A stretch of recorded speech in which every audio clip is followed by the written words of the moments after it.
Oi, gente. Eu vou mostrar aqui meu baby life, como eu mostrei no vídeo. Só que não dá pra botar no YouTube, só deu essa roupinha. Era da boneca da minha irmã. Aqui tá meio grandinha, mas tudo bem. Bom, eu vou mostrar as roupinhas dela.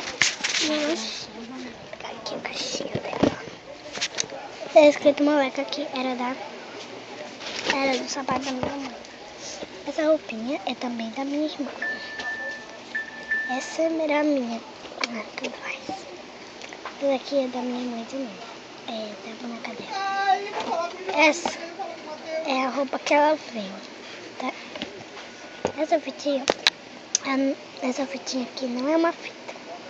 É um cinto. Eu vou te dar. É meu. É um cinto, mas a maioria eu boto na cabecinha dela, porque fica bem bonitinho. Aqui o leitinho, como eu mostrei no vídeo. No vídeo ele some, ó. Ele some. E iogurte também, ó. Daqui, iogurte. É isso que eu ia falar pra ele. Iogurte. Vai ver se ele arranja dinheiro. Eu falei, eu vou deixar. Eu não sei. Se tiverem ouvindo barulho, não ligue. Vai, Olha só. Eu vou também. A Carla não faz. Muito preparo. Também tem esse negocinho que eu uso nela. E também tem essa bolsinha. E esse negocinho.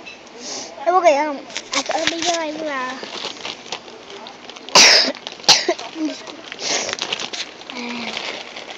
Comer e brincar. Ela balança a cabeça, assim ela come. Ela é pra ti muito bonitinho. Meu pai, ele tirou foto. Não é pra dar pra ela aí. Obrigada. Ela fala. Não é pra dar pra ela. Vem.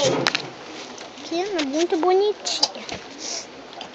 Também a bolsinha dela, da Barbie. Pega a vassoura lá também. Vou mostrar. Vou ganhar aquela Baby Live lá de Natal. Sei lá, de Natal, tudo faz. Então, ela vai ganhar a Baby Live de Natal, que balança a cabeça. Ela balança a cabeça. Ela come também, ela vem pra ti muito bonitinho. Eu tô gravando essa lá do meu pai. Você é lá da sua avó. Tá aqui a foto, mas eu mostro em outro vídeo. Pronto. Eu fiz um vídeo bem rapidinho. Aqui é a pulseirinha dela, tá escrito Baby Live. Aqui, ó, tá escrito Gagis. Aqui, ó, tá escrito Aqui, ó, tá escrito Baby Live. Não dá de vocês verem, mas tudo bem. Bom, gente, eu acho que é só isso. Tem que arrumar toda essa bagunça, né?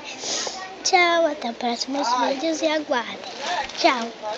Tchau, gente. Tchau.